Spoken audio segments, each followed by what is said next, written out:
Entonces esta es la palabra del Señor que nos dio desde Génesis hasta Apocalipsis, que debemos estudiar, que debemos amar, que debemos comprender, que debemos atesorar en nuestro corazón. Amén. Entonces miren, tenemos en el Antiguo Testamento un ejemplo, que es Job, ¿no? Se dice que Job, el libro de Job, es uno de los más antiguos, hermanos, que tenemos. Y yo estaba ahí en mi humilde biblioteca y encontré un libro que compré cuando era estudiante del instituto, hace muchísimos años, que se llama La fe en conflicto. Y es un libro de Job que escribió un pastor español, un decano de un instituto. Y yo tengo ese libro y lo quiero mucho porque no hay muchos libros que hablen de Job, pero ese pastor hizo un estudio exhaustivo del libro de Job y me lo leí, hermanos. Vieron que un libro se lo puede leer en un par de horas, ¿no? Uno no necesita tantos días o tantos meses. Un libro lo puede tomar y leer en 2, 3 horas, dependiendo la cantidad de páginas. Y digo, qué hermoso. Y ahí él habla, ¿no?, de Job. Se cree que él vivió 2000 años antes de Cristo. Miren cuántos años antes de Cristo. 2000 años antes. Se cree que él vivió 200 años. Y él trata un tema muy particular en la Biblia, que es ¿por qué sufren los justos?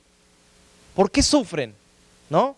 Y ahí está todo el tema de él, cómo él habla con sus amigos y cómo él fue tratado por el Señor. Dios permitió que él sea tratado en un área, el área de su cuerpo, ¿no? Y él registra una de las discusiones más antiguas sobre el destino del hombre, ¿no? Y el trato de Dios sobre la tierra, de un hombre justo, perfecto. La palabra perfección, vamos a ver hoy que una de las traducciones que tiene es justo, ¿no? Una persona justa. Ahora, ¿qué sabemos de este Job? ¿Qué es lo que la palabra de Dios nos dice? Miren, él tenía una cualidad, que era recto delante de Dios.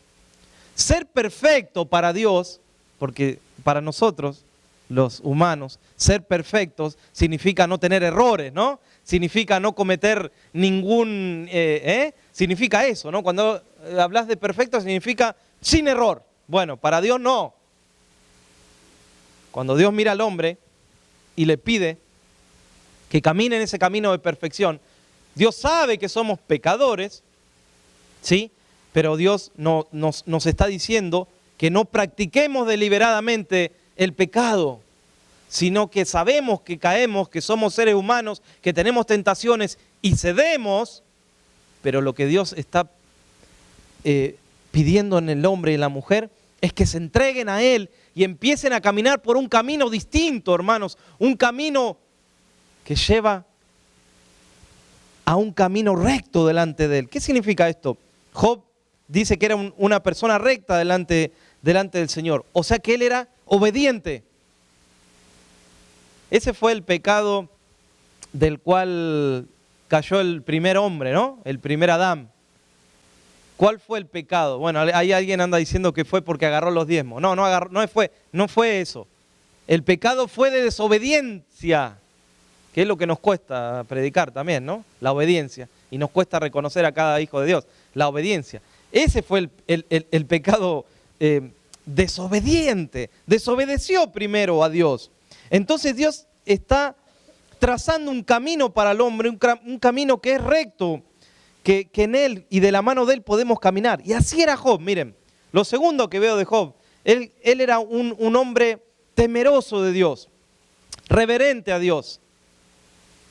Tenía esa decisión en su corazón de tener esa devoción para Dios, de caminar con Dios.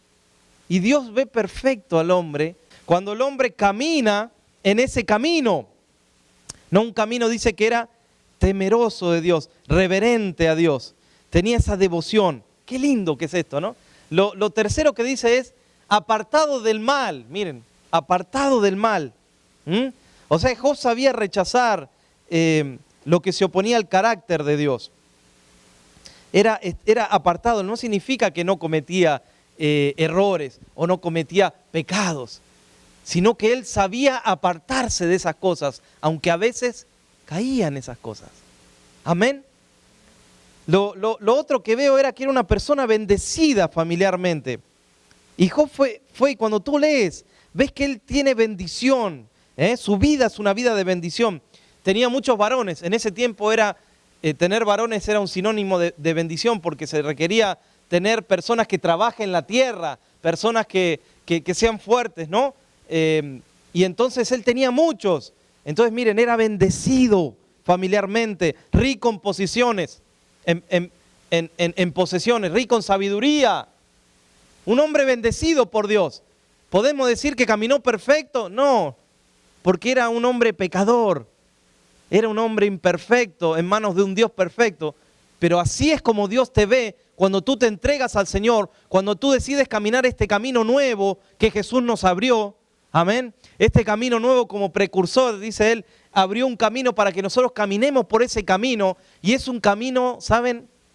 El camino de la perfección es un camino de devoción para Dios. Es un camino de pasión. Cuando tú lees en la Biblia personas que han sido diferentes, como por ejemplo Noé. ¿Quién puede decir que Noé fue perfecto, sin pecado? Nadie. Porque nacemos del pecado original después de Adán. Nacemos con esa tendencia al pecado. Nadie puede decir que Noé no tenía esa tendencia. Sin embargo, hermanos, ¿cómo Dios dice que era justo, que era perfecto? ¿Saben por qué? Porque escuchó la voz de Dios, vivió por fe, vivió con una vida de devoción a Dios. Y Dios le dijo, construye un arca, y él fue obediente a Dios. Por eso hizo la diferencia. Dios está buscando hombres y mujeres que hagan la diferencia. Amén. Miren, esta palabra ser perfecto, cuando vas a los originales del hebreo, del griego, la palabra mejor traducida es completo. ¿Saben que cuando Dios creó al hombre lo creó perfecto? Ese sí fue perfecto, pero él decidió perder una parte de su perfección. Él decidió desobedecer a Dios y quedó un vacío en el hombre. ¿Saben cuál es ese vacío que el hombre tiene? No lo sabemos, cuánto mide, cuán ancho es, cuán profundo es. Pero yo estaba estudiando esta semana y dije, Señor, ese vacío es del tamaño de Dios. Ese vacío es del tamaño de Dios porque solo Dios puede llenar ese vacío. El vacío del hombre es del tamaño de Dios. Y cuando tú tienes a Dios en tu corazón, estás llenando ese vacío que no lo puede llenar nada ni nadie. No lo puede llenar un hijo, aunque qué hermoso que es tener un hijo. No lo puede llenar un nieto, qué hermoso que es para los abuelos. Dicen que viven una experiencia única cuando tienen un nieto, pero no lo puede llenar. No lo llena nada, simplemente y solamente lo llena Dios. Por eso para Dios ser perfecto es ser completo en el sentido moral, de conducta hacia Dios, primeramente, ¿no? Como dije, no significa que Job no tuviera pecado. Pero ¿saben qué era Job? Era irreprensible en las cosas para Dios. Era irreprensible en la manera en que se dirigía a Dios, en la manera en que lo servía a Dios. Eso hace la diferencia en un cristiano. En cómo se entrega al Señor, en cómo decide servir a su Señor. No había acusación que se le pudiera hacer a Job, ¿saben? No había acusación, porque delante del Señor era una persona perfecta. Cuando tú vas a la presencia del Señor y sientes ese deseo de arrepentirte, es porque el Espíritu Santo te está trayendo ¿qué? Ese remordimiento de que algo está mal. Y tú vas a la presencia de Dios y le pides perdón y el Señor te perdona.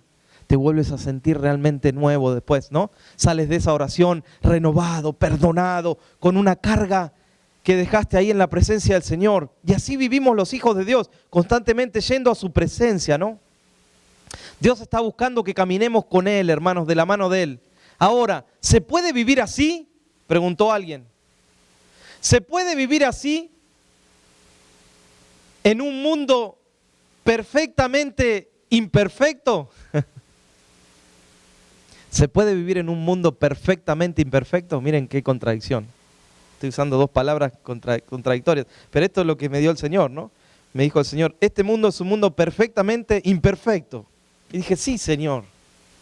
Estamos en un mundo imperfecto, pero nos está llevando de la mano ¿quién? El perfecto de perfectos. Aquel que sabe, porque Él te formó, Él te diseñó, Él sabe lo que necesitas. Podrás buscar en muchos lugares soluciones que te pueden dar soluciones temporarias, que te pueden dar paz temporariamente, felicidad temporariamente, pero el que conoció al Señor, el que se aparta del Señor, sabe que no hay otro camino sino el camino verdadero que lleva a la vida eterna, y es Jesucristo. Mateo capítulo 5, versículo 48, Jesús dijo, miren lo que les dijo el Señor, les dijo, sed pues perfectos, como vuestro Padre Celestial es perfecto. ¿Qué quiso decir entonces Jesús cuando pide que seamos perfectos? Yo estoy seguro, hermanos, que el Señor, y claro, el Señor sabe que nosotros no somos robots, ¿no? No tenemos un disco rígido donde nos programan y respondemos a un programador que hizo, ¿no? Cuando alguien programa una computadora, ¿qué sucede? Cuando tú programas un programa o una computadora para que responda en base a lo que tú lo programaste, no hay error, a menos que entre un virus, ¿no? No hay error ahí. Pues Dios no nos creó y no nos programó pudiendo programarnos. No nos programó, sino que nos puso en nosotros ese libre albedrío de poder decidir. O sea, Dios sabe que somos de carne y hueso. Dios sabe que no somos de acero inoxidable. Entonces Jesús no está pidiendo que seamos perfectos sin pecado. Esta palabra perfecto en el Nuevo Testamento aparece 42 veces, miren. Viene del griego teleios, que significa completo en el trabajo, el crecimiento, el carácter y la edad madura. O sea que una persona perfecta no significa que no va a tener errores ni pecados. Significa alguien que sirve a Dios, que está en crecimiento, no en decrecimiento espiritual, sino que está en crecimiento de menor a mayor, que posee y está en crecimiento también de un carácter mental y moral, y que quiere llegar a una madurez espiritual. Eso es alguien perfecto. Déjame un poquito ampliar este concepto, por ejemplo, en unos versículos. Mira, ahora yo te voy a dar versículos que tú has leído, pero mira cómo ahora lo vas a entender. Por ejemplo, Juan 17:23 dice, yo en ellos y tú en mí, para que sean perfectos en unidad. O sea que el perfecto para Dios es aquel que cuando está en una iglesia, por ejemplo, está buscando la unidad entre los hermanos. Dios dice, oh, ahí está, mi hijo es perfecto. Trabaja para la unidad. Trabaja para el crecimiento, me sirve en un área, me da de lo que yo le doy. Miren, esto es ser perfecto. Filipenses 3:15 dice así que todos los que somos perfectos, sintamos esto mismo. Ahí en el capítulo 3 puedes ver leer el capítulo 3 en tu casa, que habla de cómo Cristo vino y se hizo hombre, ¿no? Todos esos versículos. Y entonces acá el apóstol Pablo está diciendo que tenemos que sentir lo mismo que sintió Cristo y llevarlo a la práctica. Cuando tú llevas a la práctica la palabra del Señor, Dios dice, mi hijo es perfecto, está haciendo las cosas correctamente. Para el mundo o para este sistema, ser perfecto, ¿qué significa? No puede tener errores. Mi hijo tiene que traer todo 10, pastor, porque tiene que ser perfecto. ¿Tiene que ser así? No. ¿Qué hace el hombre para suplantar la perfección de Dios? A veces se vuelve perfeccionista. Y dice, yo tengo que hacer todo bien. Y uno está constantemente tratando de llegar a un nivel que nunca lo va a lograr. Nunca va a llegar a ese nivel, porque lo hace con sus fuerzas. Y así también el cristianismo, hermanos, por querer suplantar lo perfecto de Dios. Hay cristianos que se vuelven legalistas y exigen más de lo que pueden vivir. Así eran los fariseos, ¿no? Los fariseos les ponían carga que ni ellos podían llevar. Entonces, ¿qué hacen? El legalismo. Por un lado, miren por fuera, qué lindo, qué perfecto, miren. Pero después a escondidas ni te cuento. Es la parte humana esa. ¿Saben? Primero no es lo humano, primero es lo divino. ¿Cómo puedo yo justificar delante de Dios? A través de la humildad. Pero lo humano va a ser a través del orgullo. Cuidado, hermanos, con esto, ¿no? Santiago capítulo 3, versículo 2 dice, si alguno no ofende en palabras, es varón perfecto. O sea, logró un crecimiento interior y ya no ofende. Logró una madurez en su vida espiritual. Claro, tiene errores. Claro, a veces sí, pero el que logra tener dominio propio, hermanos, en su vida. Pero el Señor quiere que maduremos. Esta palabra perfecto aparece 57 veces en el Antiguo Testamento. Aparece más, miren. Y la traducción se traduce entero, íntegro.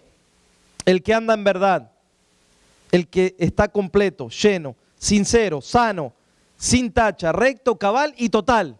Miren cuántas traducciones de la palabra en hebreo. Esta palabra la vemos en Génesis 6:9, cuando dice que Noé fue un varón justo y perfecto entre los de su tiempo. Claro, entre los de su tiempo fue un varón completo, un varón de fe, un varón santo para Dios. ¿Qué significa santidad? Pero santidad significa apartado para Dios, apartado para servir a Dios, apartado para tener una pasión, un servicio a Dios. Por eso los utensilios en el Antiguo Testamento eran apartados y se usaban en el templo. Santificado significa apartado para Dios. Tú estás apartado para Dios, porque Dios te llamó. Te llamó de entre un montón de gente. Te llamó a su obra, te llamó a su iglesia. El Señor te eligió a ti, pudiendo elegir a otros. Miren qué privilegio. Génesis 17:1 dice, yo soy el Dios Todopoderoso, anda delante de mí y sé perfecto. Pero ¿qué dice primero? Anda delante de mí. Ese es el llamado, hermanos. Andar delante de Él, caminar delante de su presencia, servirlo al Señor, que es una de las cosas más hermosas que un cristiano puede hacer cuando conoce al Señor. Dice Deuteronomio 18:13, perfecto serás ante Él, Señor tu Dios. ¿Qué significa? Que caminarás en sus caminos. ¿Qué dice? La historia dice que el pastor de las ovejas tenía ahí el cayado, ¿no? ¿Y qué hacía cuando una ovejita se le quería ir para otro camino? Ahí la agarraba de aquí, ¡ah! Y la ovejita venía, obedecía, ¿no? Y bueno, nuestro Señor tiene un cayado, hermano, también. Y cuando nosotros andamos caminando por otro caminito, ahí, ¡ah! ¿Qué dice? Que sus caminos son los que tenemos que caminar, ¿no? A veces queremos ir por otros, pero el Señor nos encamina, nos endereza, dice su palabra. Entonces, ser perfecto no es dejar de ser pecador. Tiene que ver con mis decisiones y con mi voluntad de servir al Señor. Esto es lo que decía el apóstol Pablo, hermanos. Ahora vas a entender más este versículo de Filipenses capítulo 3:12, donde él dice, no que lo haya alcanzado ya, ni que ya sea perfecto, sino que prosigo por ver si alcanzo aquello para lo cual fui también alcanzado por Cristo Jesús. Hermanos, no pretendo o no considero haberlo ya alcanzado, pero una cosa hago, olvidando lo que queda atrás, me extiendo a lo que está delante y prosigo a la meta, al premio al que Dios me ha llamado desde el cielo en Cristo Jesús. La versión Dios habla hoy. Miren si no comprendes ahora este pasaje, ¿no? Que por ahí no lo comprendías. Pero fíjate qué tremendo, ¿no? Él dice, no lo he alcanzado porque posiblemente en esta tierra no alcance esa perfección. Pero una cosa hago. Sin duda tengo que dejar el pasado para volver a caminar este camino nuevo que tengo ahora por delante. Porque este camino nuevo que me abrió Cristo, no lo puedo caminar agarrado del pasado. Porque ese pasado, dice Pablo, era un pasado donde caminaba por otros caminos, por un camino ancho. pero ahora el Señor me abrió un camino angosto. Entonces lo que hago es dejar el pasado y proseguir a la meta, seguir corriendo hacia adelante, al supremo llamamiento de Dios, dice, en Cristo Jesús. O sea, Cristo, que es lo perfecto, lo había alcanzado a Él. Lo había rescatado, lo había restaurado, lo estaba llamando para usarlo con poder. Entonces Pablo ahora, ¿qué hace? Ahora está queriendo seguir a aquel que lo llamó. Pablo quiere ser como Jesús. Y Pablo dice en un momento que fue asido, ¿no? Qué tremenda esa palabra, ¿no? Por Jesús. Entonces él quiere seguir sus pasos, quiere responder a su amor, a su llamado. Pero hay un requisito para caminar por este camino. Y es esta palabra que se llama rendición, ¿no? A veces la palabra rendición significa, bueno, perdí. Pero para Dios la rendición no es pérdida, es ganancia. Te rindes a vivir una vida autosuficiente, donde yo puedo, donde yo no necesito a Dios, eso es para los débiles, ¿no? Mucha gente dice eso, ¿no? Es para los débiles, sí, bueno. Diga al débil, fuerte soy. Soy débil en mi carne, pero en Dios soy fuerte. Entonces es una bendición rendirnos a los pies del Señor. Perfecto, habla entonces de compromiso con Dios. Habla de alcanzar la madurez. Otros ejemplos que vemos también aquí en la Biblia de perfección. Y el Señor está buscando, ¿no? Que nosotros caminemos por este camino nuevo, por una vida diferente, ¿no? Porque Él quiere que volvamos a esos caminos, ¿no? A esas sendas antiguas, dice la Biblia, las sendas antiguas. A esas sendas donde Él enseñó a caminar y de allí tomó a Abraham y al pueblo de Israel, los encaminó el Señor por un camino distinto, ¿no? Que muchos rechazaron en ese tiempo, pero el camino es el mismo, hermanos. Es el camino que el Señor nos enseñó hace mucho tiempo atrás.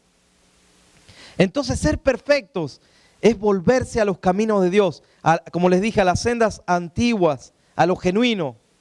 Dios creó todas las cosas perfectas.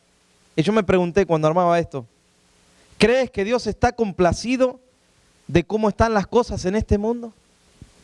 ¿Crees que Dios está contento de lo que está viendo Dios desde el cielo aquí en la tierra? Cuando Dios creó las cosas no las creó así. No creo que Dios esté complacido.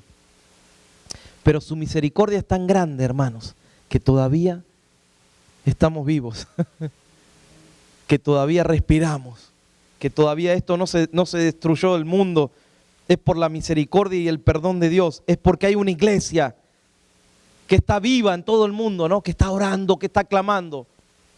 Una iglesia que le está dando lugar al Espíritu Santo. Entonces todo esto está sostenido, la armonía está sostenida por el Espíritu Santo, hermanos.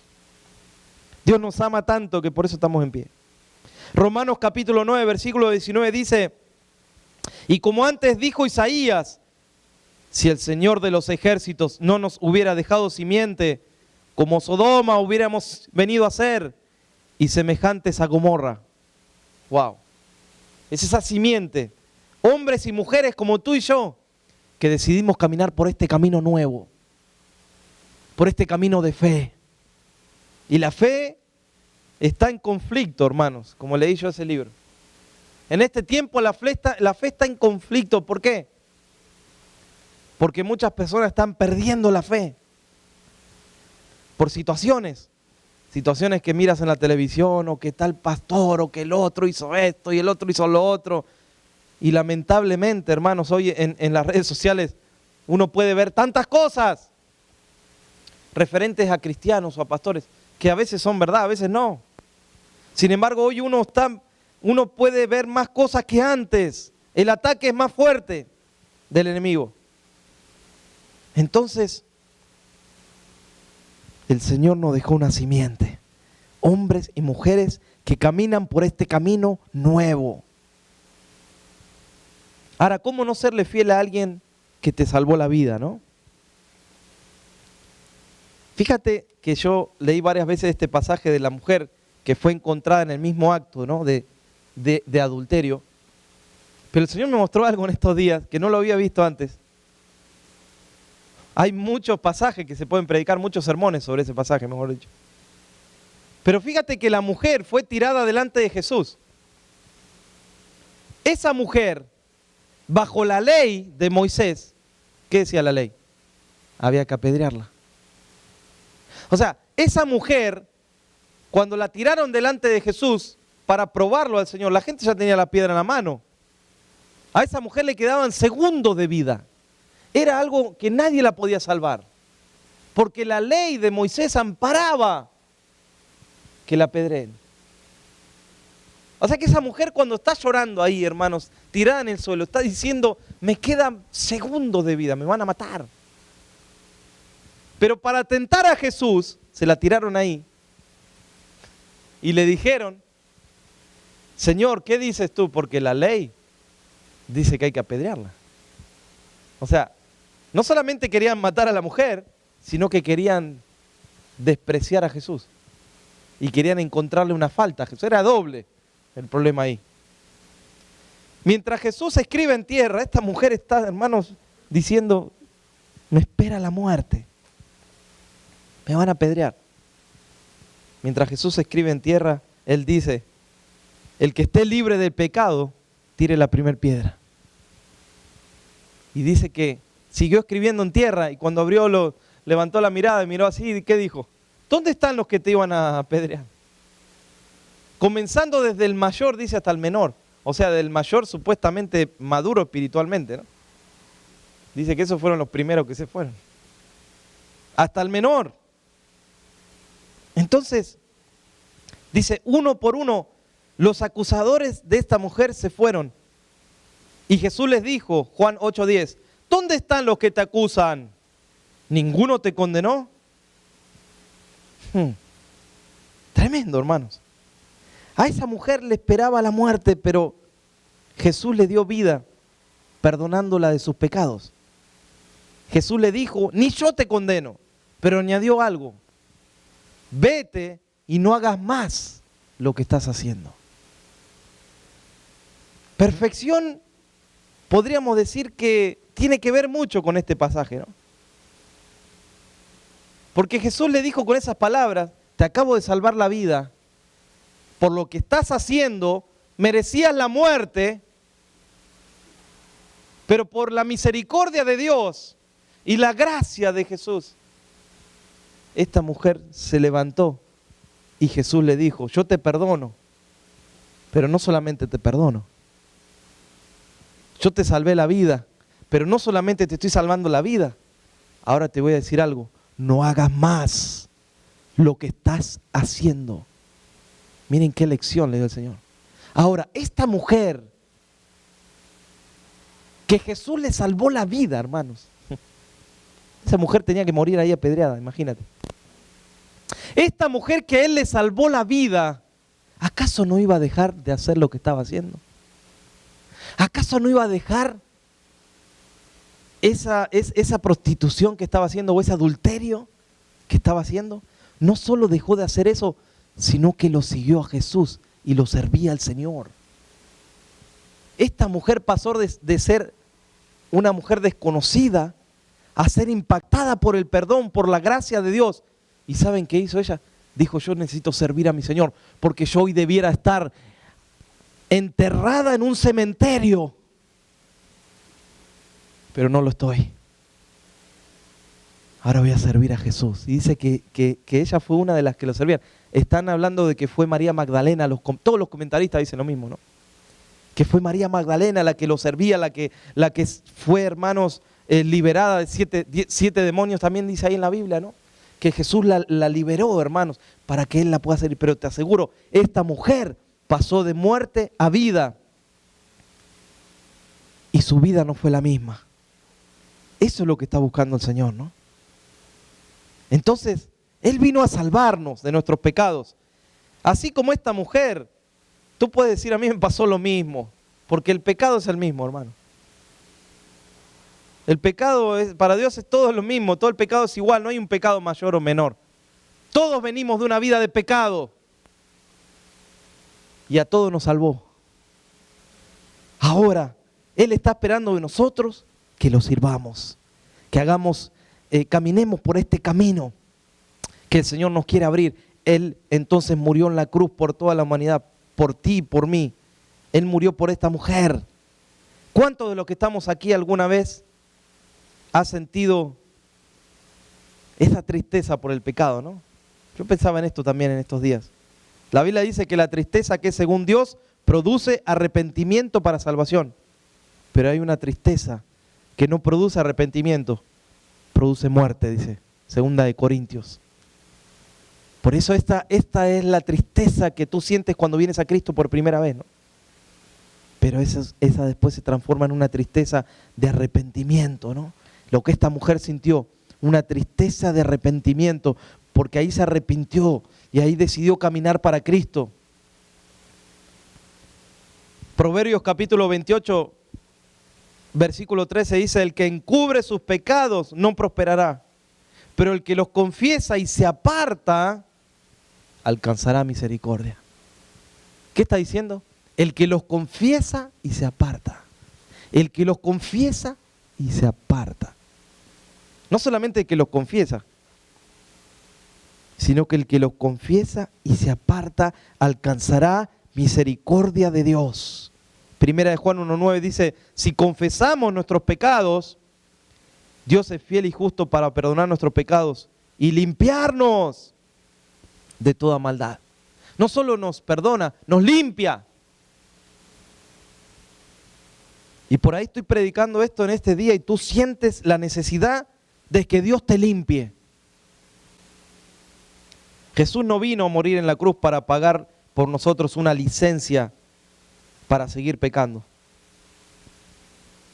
No es que Él vino y murió y Él dijo: bueno, ya te salvé, ahora sos salvo. Entonces ahora como estoy bajo la gracia, puedo hacer lo que quiera. Total, Él me va a perdonar. Eso no fue lo que Él hizo en la cruz. Él vino para transformar una vida, hermanos. Él sabe que somos pecadores, pero en manos de un Dios santo, de un Dios que puede transformar, que puede sanar el interior. Y es el amor con que Él nos ama que nos capacita para dejar el pecado. ¿Saben? El amor de Dios. Cuando tú recibes el amor de Dios en tu corazón, hay personas que de recibir el amor de Dios han dejado de hacer cosas, de practicar cosas que no debían practicar. La Biblia dice: porque 7 veces cae el justo y se vuelve a levantar, pero los impíos se hunden en la desgracia. Proverbios 24:16. Pero dice que el justo cae, hermanos. Dice 7 veces como para no decir 70 veces 7, ¿no? Como para poner un número. Pero en realidad dice que el justo cae también. Y tú eres justo. Dios te ve así. Pero ¿saben qué hace el justo? Se vuelve a levantar. Se vuelve a levantar por la misericordia de Dios. Se vuelve a levantar por la gracia. Se vuelve a levantar. Por eso tenemos esta promesa del Señor, que si caemos nos volveremos a levantar.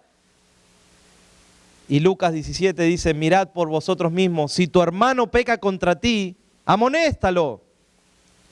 Si se arrepiente, perdónalo. Y 7 veces al día pecare contra ti, 7 veces al día vuelve a ti y te dice: me arrepiento, perdónalo también. Entonces Pedro dijo: ¿cuántas veces, Señor? En realidad estaba ahí la pregunta, ¿no? De Pedro, que está en Mateo 18, ¿no? Se ve que no entendió bien.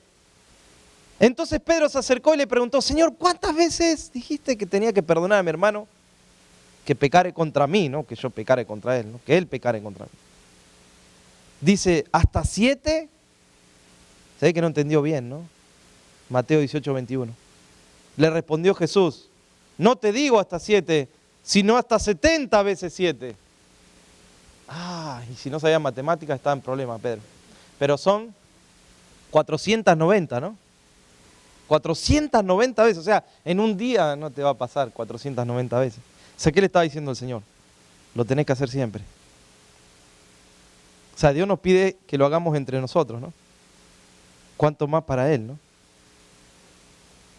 Por eso debemos mantener nuestro corazón limpio y perdonable.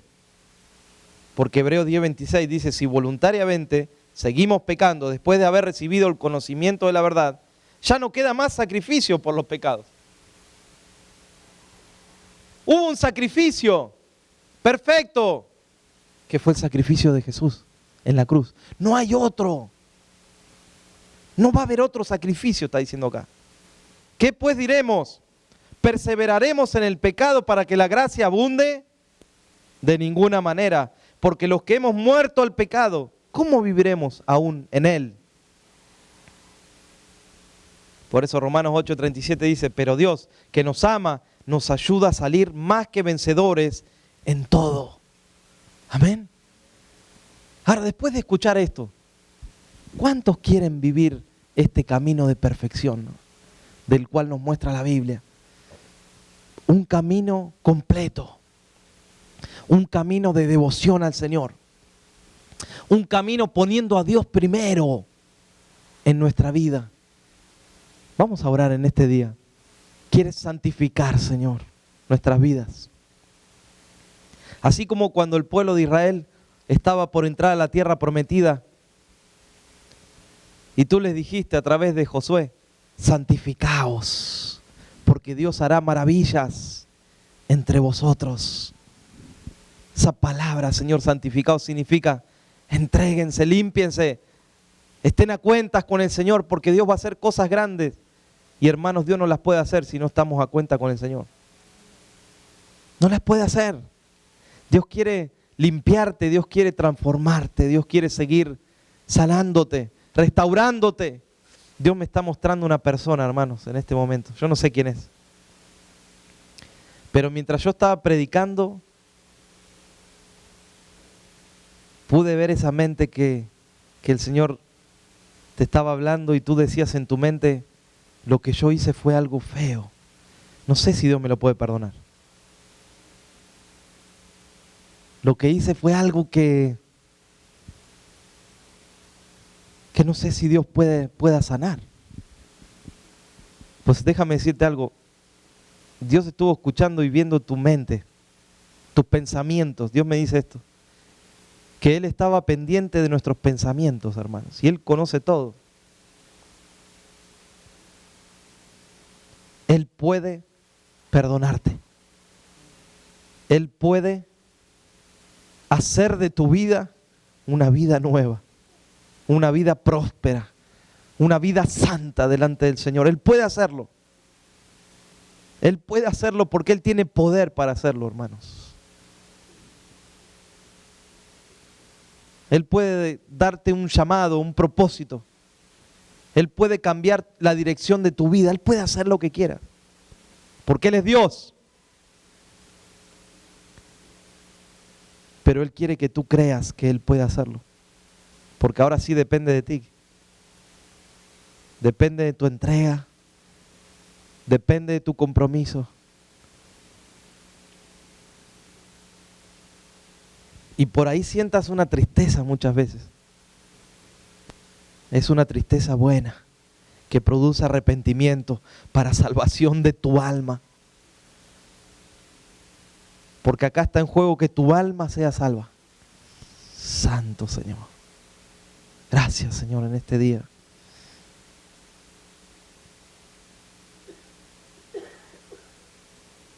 Gracias, Señor, en este día. Tú eres un cirujano también, Señor. Sabes cómo operar, Señor. Tú sabes, Señor, cómo hacer las cosas, Señor. Cómo traer gozo al corazón, Señor. Cómo traer paz a una vida, Señor. Cómo transformar una mente, Señor, vacía. Tú sabes, Señor, cómo hacerlo. Tú sabes cómo sanar, Señor, todo problema psiquiátrico, Señor. Tú sabes, Señor. Tú sabes cómo restaurar la mente, el cerebro, Señor. Tú sabes, Señor. Tú sabes, Señor. Tú sabes cómo hacerlo, Señor. Tú tienes poder para hacerlo, Señor. Nosotros te invocamos en este día, Padre Santo, para que tú traigas sanidad, Señor, en este día. Y a través de estos videos, Señor, que están saliendo online, y a través de los videos que van a salir grabados, Señor, va a haber una persona que va a necesitar sanidad, Señor, en la mente, Señor. Una mujer, Señor, que va a necesitar sanidad y tú la vas a sanar, Señor. Una mente nueva, Señor. Una persona que estaba tomando muchísimos remedios, hermanos, muchos, no uno, dos, muchos. Y Dios la está sanando, hermanos, en este momento. Los que están conectados a través de internet también allí, hermanos, en sus casas. No sabemos cuántas personas hay, pero están conectados. Ahí también llega la palabra, hermanos, del Señor. Ahí también llega. El poder de Dios también está ahí, hermanos. Aleluya. Oh, tú eres sanador, Señor. Tú eres sanador, Señor. Tú eres sanador de cosas que el hombre no puede todavía, Señor. No encuentra todavía cura, pero tú eres nuestro sanador, el que puede curarlo, Señor.